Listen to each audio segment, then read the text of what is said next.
Bollywood silver screen presenting RoboCop. ये कहानी शुरू होती है सन 2028 में, जहां पर एक कंपनी ने बहुत ही एडवांस रोबोट्स को डेवलप किया है। इन रोबोट्स को शहर में टेस्ट करने के लिए भेजा जाता है।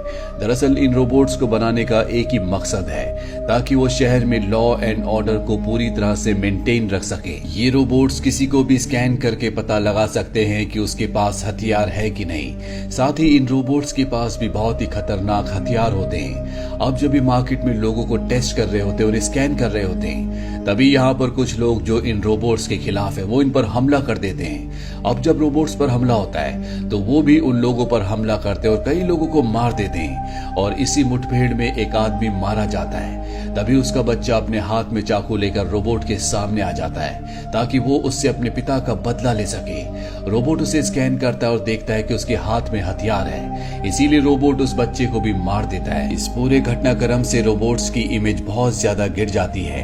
और जिस कंपनी ने इन रोबोट्स को बनाया होता है, वो इन रोबोट्स को पूरी दुनिया को सिक्योरिटी के लिए देना चाहती थी, लेकिन अब उनका प्लान पूरी तरह से फेल हो चुका है। पर वो किसी भी तरह से अपने मिशन को पूरा करना चाहते हैं, इसीलिए वो प्लान करते हैं कि अब वो साइबॉर्ग बनाएंगे, यानी इंसान के अंदर वो रोबोटिक ताकतें डालेंगे, जिससे आधा इंसान और आधा रोबोट मिलकर एक ऐसा सोल्जर बनेगा जो शहर में लॉ एंड ऑर्डर को कंट्रोल कर सकेगा।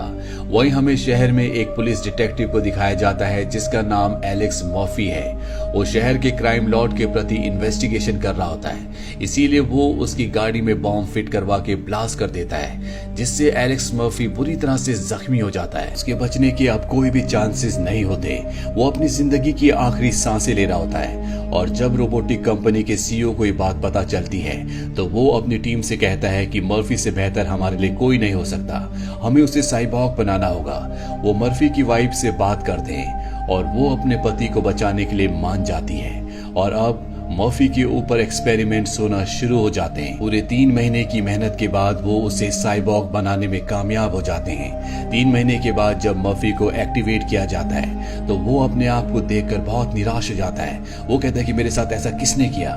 उसे साइंटिस्ट बताता है कि तुम बॉम्ब ब्लास्ट में बच तो गए थे, लेकिन तुम्हारे शरीर का कोई भी हिस्सा सही सलामत नहीं था। और अब हमें मर्फी के मॉडल को, यानी कि उसकी बॉडी को दिखाया जाता है, जिसमें उसका ब्रेन, लंग्स, हार्ट और किडनी के अलावा सब कुछ खत्म हो चुका होता है। यानी कि अब वो आधा इंसान और आधा रोबोट है। इसके बाद मर्फी को ट्रेनिंग दी जाती है, जिसमें उसे सारे स्किल्स सिखाए जाते हैं। और जब उसकी ट्रेनिंग पूरी हो जाती है तो उसके सामने बहुत सारे रोबोट्स लाए जाते हैं जिनका वो सामना करता है। लेकिन मर्फी उन सब से बहुत ज्यादा ताकतवर है, क्योंकि उसके पास इंसानी दिमाग है जो चीजों को, सिचुएशंस को समझ सकता है, प्लानिंग कर सकता है। वो सभी रोबोट्स को हरा देता है। अब इस टीम के जितने भी मेंबर्स होते हैं जिन्होंने इस मिशन को पूरा किया है, जिन्होंने मर्फी को साइबॉर्ग बनाया है, वो सब के सब साइबॉर्ग की कामयाबी से बहुत खुश होते हैं। इसके बाद मर्फी को इजाजत दी जाती है कि वो अपने परिवार से मिल सकता है। वो अपनी पत्नी और बेटे से मिलता है, जो ये देखकर बहुत खुश होते हैं कि मर्फी अब भी जिंदा है। मर्फी भी अपने परिवार से मिलकर बहुत खुश होता है। और अब जबकि मर्फी पूरी तरह से साइबॉर्ग बन चुका है, ये मिशन पूरी तरह से कामयाब हो चुका है, तो कंपनी तय करती है कि मर्फी को लोगों के सामने, दुनिया के सामने इंट्रोड्यूस करवाया जाएगा। इसकी पूरी तैयारी हो जाती है। सब के सब लोग बाहर मर्फी का इंतजार कर रहे होते हैं। और अंदर मर्फी के डेटा सिस्टम में शहर में जितने भी क्राइम हुए होते हैं उन सब का डेटा फीड किया जा रहा होता है। और इस डेटा में वो सीन भी होता है जब मर्फी की गाड़ी में किसी ने बॉम्ब रखा था और ब्लास्ट हो गया था और वो इंजर्ड हुआ था। जब वो इस सीन को देखता है, उसकी मेमोरी में जाता है, जिससे उसका इमोशनल ब्रेकडाउन होना शुरू हो जाता है। इस बात से वैज्ञानिक चिंता में आ जाते हैं, इसीलिए वो उसके अंदर से उसकी फीलिंग्स को पूरी तरह से मिटा देते हैं। यानी कि मर्फी के अंदर से ह्यूमन इमोशंस को लगभग पूरी तरह से शून्य कर दिया जाता है। और अब उसे बाहर ले जा रहे होते हैं, तभी उसके सामने उसकी पत्नी और उसका बेटा आता है। उसका बेटा उसे देखकर स्माइल करता है, लेकिन अब उसके अंदर इमोशंस नहीं है, इसीलिए वो अपने बेटे की तरफ देखता तक नहीं है और स्टेज पर चला जाता है, जहां पर बहुत सारे लोग उसके सामने हैं। वो उन सभी को स्कैन करता है, जिससे उसे पता चलता है कि इस भीड़ में एक ऐसा आदमी भी है जो कि सबके लिए खतरा है, यानी कि थ्रेट है।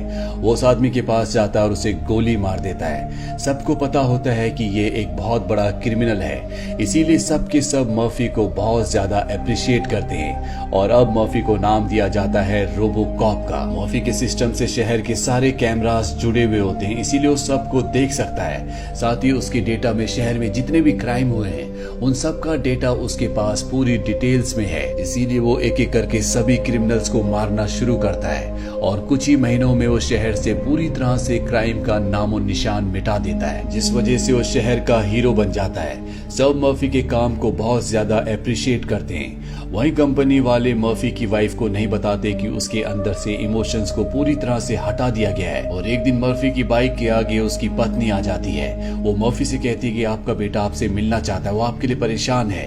लेकिन मर्फी उसे स्कैन करता है और स्कैन में उसे पता चलता है कि उसकी पत्नी चिंतित है। दरअसल उसे ये तो पता चल जाता है कि वो चिंता में है, लेकिन उसे ये समझ में नहीं आता कि उसकी वजह वो खुद है, क्योंकि अब उसके अंदर इमोशंस नहीं है, इसीलिए वो वहां से निकल जाता है। मर्फी की बीवी को ये देखकर बहुत दुख होता है। अब मर्फी अपनी पत्नी से मिल चुका है, इसीलिए वो उन सभी फुटेज को देखता है जो उसके परिवार से यानी कि उसके बेटे से जुड़ी हुई है। उसे पता चलता है कि उसका बेटा स्ट्रेस, टेंशन, हिस्टीरिया, एंजाइटी और फियर का शिकार है। वो उस वीडियो फुटेज को भी देखता है जब उसकी गाड़ी में किसी ने बॉम्ब रखा था और ब्लास्ट होने के बाद वो इंजर्ड हो गया था। उसे पता चलता है कि उस वक्त उसका बेटा ऊपर खिड़की से सब कुछ देख रहा था, जिस वजह से आज भी उसके दिल में वो डर बैठा हुआ है। ये सब देखने के बाद उसके दिमाग में बदलाव आना शुरू हो जाते हैं। वो इमोशन जो पूरी तरह से जीरो कर दिए गए थे अब वो डिवेलप होना शुरू हो जाते हैं। वो तय करता है कि वो उस आदमी से बदला लेगा जिसने उसकी गाड़ी में बॉम्ब रखवाया था, जो शहर के सभी क्रिमिनल्स का बॉस है। सबसे पहले वो बॉस के एक आदमी के पास पहुंचता है और उससे बॉस का पता पूछता है। वो उसे बॉस का पता बता देता है। वहीं बॉस को पता चल जाता है कि अब रोबोकॉप उसकी तरफ आ रहा है, जिसके लिए वो अपनी पूरी गैंग को पहले से अलर्ट कर देता है। अब मर्फी यानी कि रोबोकॉप वहां पहुंच जाता है और उसके और बॉस के आदमियों के बीच में फायरिंग होना शुरू हो जाती है। दरअसल बॉस के आदमियों ने यहाँ पर नाइट विजन ग्लासेस पहने होते हैं, क्योंकि उन्होंने वहां पर पूरी तरह से अंधेरा कर दिया था। लेकिन उन्हें नहीं पता था कि मर्फी के अंदर भी ये शक्तियां हैं कि वो अंधेरे में देख सकता है। मर्फी यहाँ पर सभी क्रिमिनल्स को मार देता है, साथ ही क्राइम बॉस को भी।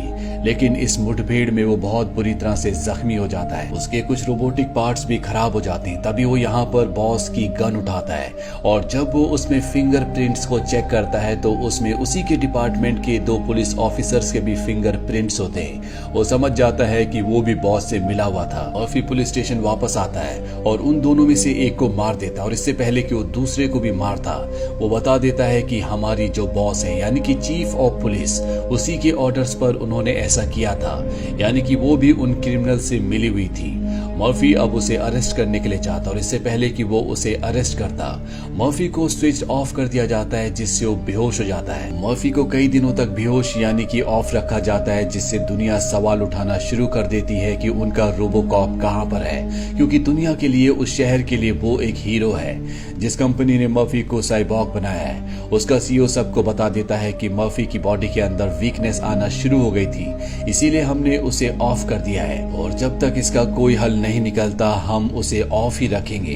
दरअसल सीईओ नहीं चाहता कि मर्फी के बारे में सबको पता चले कि उसके अंदर इमोशंस आना शुरू हो गए हैं। सीईओ जानता है कि अगर उसके अंदर इमोशंस पूरी तरह से वापस आ गए तो वो उन्हें छोड़कर अपने परिवार के पास वापस चला जाएगा, जो कंपनी का सीईओ किसी भी कीमत पर नहीं चाहता। वहीं अब पूरी दुनिया की सिंपैथी कंपनी के और उसके ओनर के साथ होती है। साथ ही अब इस ओनर को यानी कि सीईओ को, जिसने बहुत सारे रोबोट्स बना दिए होते हैं, इजाजत मिल जाती है कि वो अपने बनाए गए रोबोट्स को दूसरे देशों में भेज सकता है, उन्हें बेच सकता है, जिससे इस सीईओ को बहुत ज्यादा फायदा होने वाला है। इस बात से बहुत खुश भी होता है। ये तय करता है कि मर्फी को हमेशा के लिए ऑफ कर देगा, यानी कि उसे मार देगा।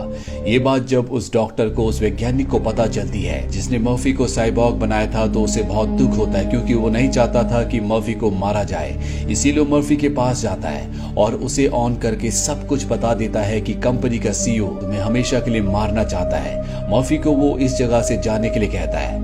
मर्फी अपनी बाइक से अब कंपनी की सीईओ की तरफ निकल पड़ता है। वही कंपनी के सीईओ को पता चल जाता है कि मर्फी एक बार फिर से ऑन हो चुका है और वो उसी की तरफ उससे बदला लेने के लिए आ रहा है। इसीलिए सीईओ अपने सभी रोबोट्स को तैनात कर देता है। मर्फी वहां पर पहुंच जाता है और रोबोट्स के बीच में और उसके बीच में एक घमासान फाइट होती है।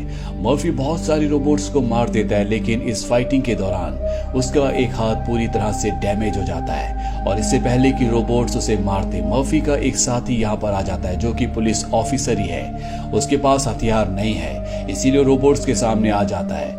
रोबोट्स तब तक किसी को नहीं मारते जब तक उनके पास कोई हथियार ना हो। मर्फी का दोस्त उन रोबोट्स को रोकता है और मर्फी यहाँ से निकलकर आगे बढ़ता है। तभी सीईओ का एक आदमी आ जाता है जिसके पास वो रिमोट कंट्रोल होता है जिससे वो मर्फी को कंट्रोल कर सकता है। मर्फी उसे मारना चाहता है पर मार नहीं सकता क्योंकि सीईओ के आदमी ने उसे पूरी तरह से गैजेट से कंट्रोल कर रखा होता है। और इससे पहले कि वो मर्फी को ऑफ करता, पीछे से मर्फी का साथी पुलिस ऑफिसर आ जाता है और उस आदमी को मार देता है। अब मर्फी को पता चलता है कि सीईओ ऊपर रूफ टॉप पर यानी कि बिल्डिंग की छत पर है। मर्फी वहां पर पहुंच जाता है जहां पर सीईओ हेलीकॉप्टर का इंतजार कर रहा होता है। मर्फी उस पर अटैक करना चाहता है पर सीईओ के पास भी वो गैजेट होता है जिससे वो मर्फी को पूरी तरह से कंट्रोल कर सकता है। मर्फी चाहकर भी उस पर अटैक नहीं कर पाता क्योंकि सीईओ ने मर्फी को पूरी तरह से कंट्रोल किया होता है। साथ ही सीईओ ने उसकी पत्नी और उसके बेटे को यहाँ पर बंदी भी बना रखा होता है। वो मर्फी से पूरे कॉन्फिडेंस में कहता है कि मैं तुम्हारी पत्नी और बेटे को मार दूंगा। ये सुनकर उसके अंदर बहुत सारे चेंजेस आना शुरू हो जाते हैं। वो अपने माइंड को और ज्यादा हाइपर एक्टिव करता है जिससे उसके अंदर इंसानों वाली फीलिंग्स आ जाती है और वो सीईओ के कंट्रोल से पूरी तरह से छूट जाता है। और जैसे ही वो उसके कंट्रोल से छूटता है वो सीईओ को गोली मारकर खत्म कर देता है। क्योंकि मर्फी की रोबोटिक बॉडी बहुत हद तक डैमेज हो चुकी थी, इसीलिए वैज्ञानिक यानी कि वो डॉक्टर उसकी बॉडी को दोबारा से रिपेयर कर देता है। साथ ही यहाँ पर रोबोट्स ने बहुत ज्यादा तबाही मचाई थी, इसीलिए जिन रोबोट्स को दूसरे देशों में भेजा जाना था उन्हें बैन कर दिया जाता है, यानी कि अब किसी भी देश में किसी भी रोबोट को नहीं भेजा जाएगा। मर्फी से मिलने उसका बेटा और उसकी पत्नी आते हैं और वो मर्फी से कहते हैं कि अब हम हमेशा साथ रहेंगे, हम तुम्हें छोड़कर कभी वापस नहीं जाएंगे। मर्फी के अंदर भी पूरी तरह से इमोशंस आ चुके हैं, इसीलिए वो भी अपने परिवार को देखकर बहुत खुश होता है। इसी के साथ ये फिल्म, ये कहानी यहीं पर खत्म हो जाती है। ये फिल्म ईयर 2014 में रिलीज हुई थी। IMDb पर इसकी रेटिंग है 6.2। इस फिल्म का बजट था $100 to $130 मिलियन और बॉक्स ऑफिस पर इसने कमाई की थी $242.6 मिलियन की। उम्मीद करते हैं कि ये कहानी आपको पसंद आई होगी।